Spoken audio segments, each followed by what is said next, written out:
Halo semuanya, selamat datang kembali di channel Jason Wilbur. Gimana kabar kalian? Semoga sehat selalu ya. Kali ini kita akan mengupas tuntas sebuah topik yang sangat dekat dengan kehidupan kita sehari-hari. Sesuatu yang mungkin ada di kotak obat kalian sekarang. Yap, kita akan membahas sejarah dan fakta ajaib di balik parasetamol. Obat yang satu ini memang sudah seperti sahabat karib saat kita demam atau pusing. Tapi, pernahkah kalian bertanya-tanya, dari mana sih asalnya parasetamol ini? Siapa penemunya? Dan bagaimana ceritanya obat ini bisa jadi begitu populer di seluruh dunia? Tenang, semua pertanyaan itu akan kita jawab tuntas di video kali ini. Jadi, pastikan kalian nonton sampai habis ya. Perjalanan kita dimulai jauh di masa lalu, sekitar tahun 1800-an. Saat itu, para ilmuwan sedang giat mencari obat untuk mengatasi malaria. Penyakit yang sangat mematikan pada masa itu. Nah, salah satu obat yang populer adalah kina, yang diekstrak dari kulit pohon kina. Tapi, pasokan kina ini terbatas dan mahal. Jadi, para peneliti mencari alternatif lain. Disinilah cerita parasetamol bermula meskipun secara tidak sengaja. Pada tahun 1877, seorang ahli kimia bernama Harmon Northrop Morse di Universitas Johns Hopkins untuk pertama kalinya berhasil mensintesis senyawa yang kita kenal sebagai parasetamol atau acetaminophen. Tapi saat itu tidak ada yang tahu kalau senyawa ini punya khasiat medis. Penemuan ini hanya tercatat di jurnal ilmiah dan kemudian terlupakan begitu saja. Lalu, bagaimana parasetamol ditemukan kembali? Ceritanya unik banget. Sekitar 1 dekade kemudian, pada tahun 1886, di Universitas Strasbourg, 2 orang peneliti, Arnold Kahn dan Paul Hebb, sedang mencari obat untuk mengusir cacing parasit. Mereka mencoba sebuah zat bernama naftalena pada pasien. Anehnya, naftalena ini tidak berpengaruh pada cacing, tapi justru berhasil menurunkan demam pasien secara drastis. Kahn dan Hebb jadi penasaran. Mereka meneliti kembali zat yang mereka gunakan. Ternyata terjadi kesalahan di apotek. Botol yang seharusnya berisi naftalena ternyata isinya adalah acetanilida, sebuah senyawa turunan tar batubara yang secara kimiawi mirip dengan parasetamol. Meskipun efektif menurunkan demam, acetanilida ini ternyata punya efek samping yang cukup berbahaya, yaitu bisa merusak darah. Jadi, pencarian obat penurun demam yang aman masih terus berlanjut. Lompat ke tahun 1893. Seorang ahli kimia lain bernama Joseph von Mering mencoba memberikan senyawa hasil sintesis Morse tadi, yaitu parasetamol kepada pasien. Hasilnya sama seperti acetanilida. Parasetamol terbukti efektif menurunkan demam. Tapi von Mering keliru menyimpulkan bahwa parasetamol juga punya efek samping berbahaya yang sama seperti acetanilida. Akibat kesimpulan yang salah ini, potensi parasetamol kembali terkubur selama setengah abad. Bayangkan, sudah 2 kali penemuan hebat ini hampir hilang dari sejarah. Baru pada akhir tahun 1940, misteri ini mulai terkuak. Itu para peneliti di Amerika Serikat sedang mencari pengganti obat pereda nyeri lain yang populer, tapi juga punya efek samping, yaitu phonacetin. Sebuah tim peneliti yang dipimpin oleh Bernard Brody dan Julius Acerot menemukan bahwa efek pereda nyeri dan penurun demam dari acetanilida dan phonacetin sebenarnya berasal dari metabolit aktifnya di dalam tubuh, yaitu parasetamol. Ini adalah penemuan yang luar biasa. Mereka membuktikan bahwa parasetamol adalah zat aktif yang sebenarnya bekerja. Dan yang lebih penting, parasetamol tidak memiliki efek samping berbahaya pada darah seperti induknya, acetanilida. Berkat penelitian Brody dan Axelrod inilah, dunia medis akhirnya menyadari potensi besar dari parasetamol sebagai obat yang aman dan efektif. Julius Axelrod bahkan dianugerahi hadiah Nobel pada tahun 1970 atas penelitiannya tentang neurotransmitter yang juga berakar dari studi awalnya tentang analgesik ini. Nah, Setelah potensinya terbukti secara ilmiah, paracetamol akhirnya mulai dipasarkan secara komersial. Pada tahun 1953, paracetamol pertama kali dijual di Amerika Serikat dengan merek dagang Tylenol. Awalnya, Tylenol hanya tersedia dalam bentuk sirup untuk anak-anak dan harus dengan resep dokter. Kenapa?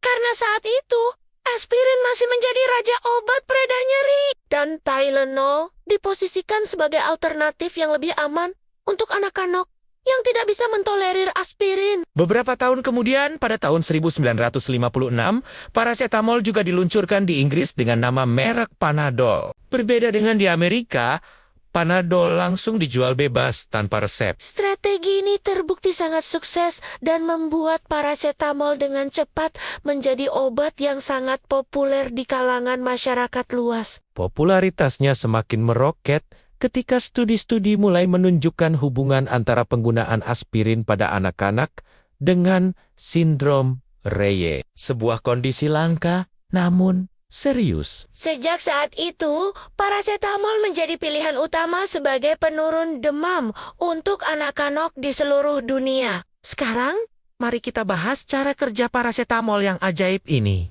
Jujur saja, sampai sekarang pun mekanisme pasti bagaimana paracetamol bekerja di dalam tubuh kita masih menjadi bahan perdebatan di kalangan ilmuwan. Beda dengan obat anti-inflamasi non-steroid seperti ibuprofen atau aspirin yang cara kerjanya sudah sangat jelas, yaitu dengan menghambat enzim COX di seluruh tubuh. Teori yang paling diterima saat ini adalah paracetamol bekerja secara terpusat, yaitu di otak dan sumsum tulang belakang. Obat ini diyakini menghambat produksi prostaglandin di sistem saraf pusat. Prostaglandin adalah zat kimia yang berperan dalam mengirimkan sinyal nyeri dan juga mengatur suhu tubuh di hipotalamus, bagian otak yang berfungsi sebagai termostat tubuh kita.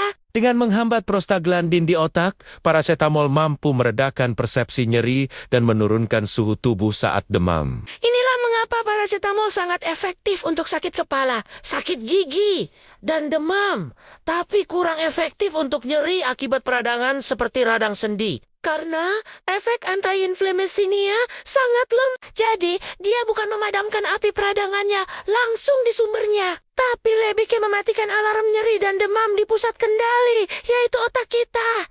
Cukup cerdas kan? Meskipun dianggap sebagai salah satu obat paling aman jika digunakan sesuai dosis. Penting untuk diingat bahwa aman bukan berarti tanpa risiko sama sekali. Overdosis paracetamol adalah salah satu penyebab utama kerusakan hati akut di banyak negara. Ini yang harus kita waspadai. Kenapa bisa begitu? Begini, saat kita minum paracetamol dalam dosis normal, sebagian besar obat akan diolah oleh hati menjadi senyawa yang tidak berbahaya dan kemudian dibuang melalui urin. Tapi ada sebagian kecil yang diubah menjadi metabolit beracun bernama NAPQI dalam kondisi normal. Hati kita punya penangkal alami bernama glutathione yang akan segera menetralkan NAPQI ini sehingga tidak sempat merusak sel-sel hati. Masalah muncul ketika kita mengonsumsi paracetamol dalam jumlah yang sangat besar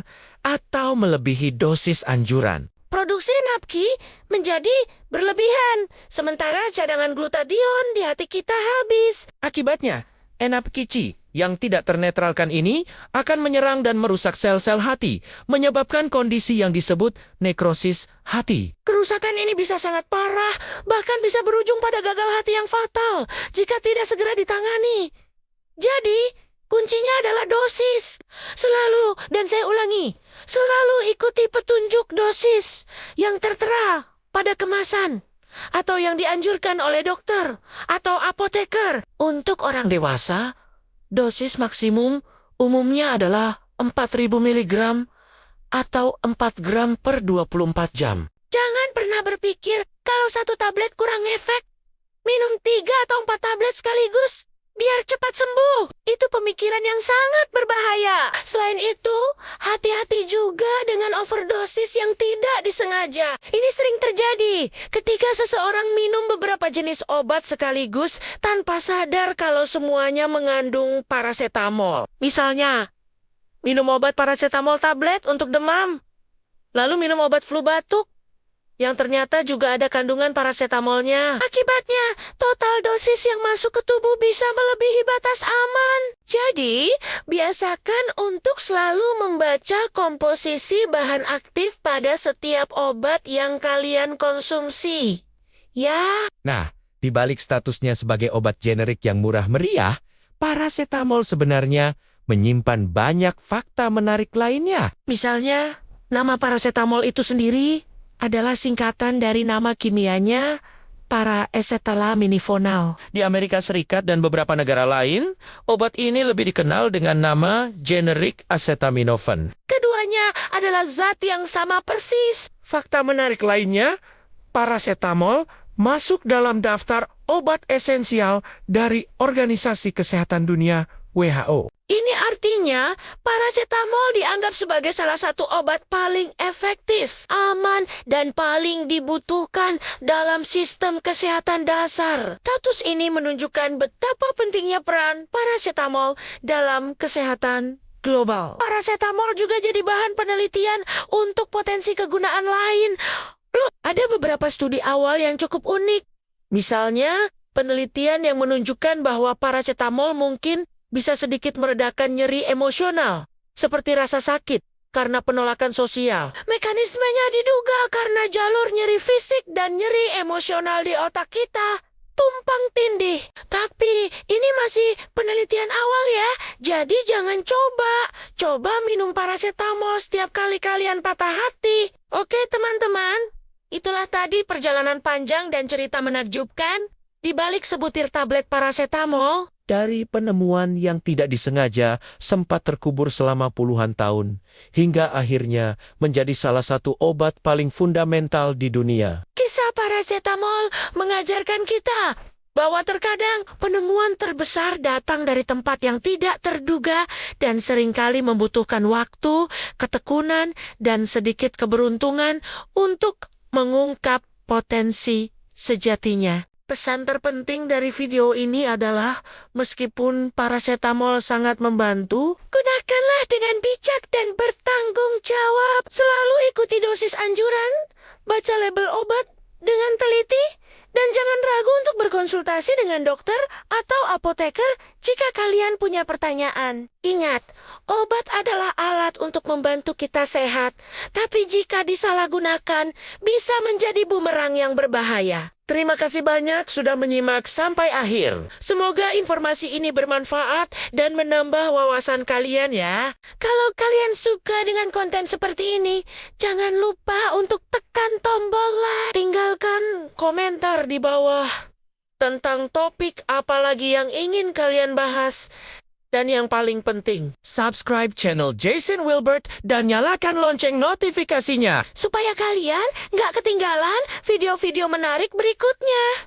Sampai jumpa di video selanjutnya. Tetap sehat dan tetap penasaran. Dadah!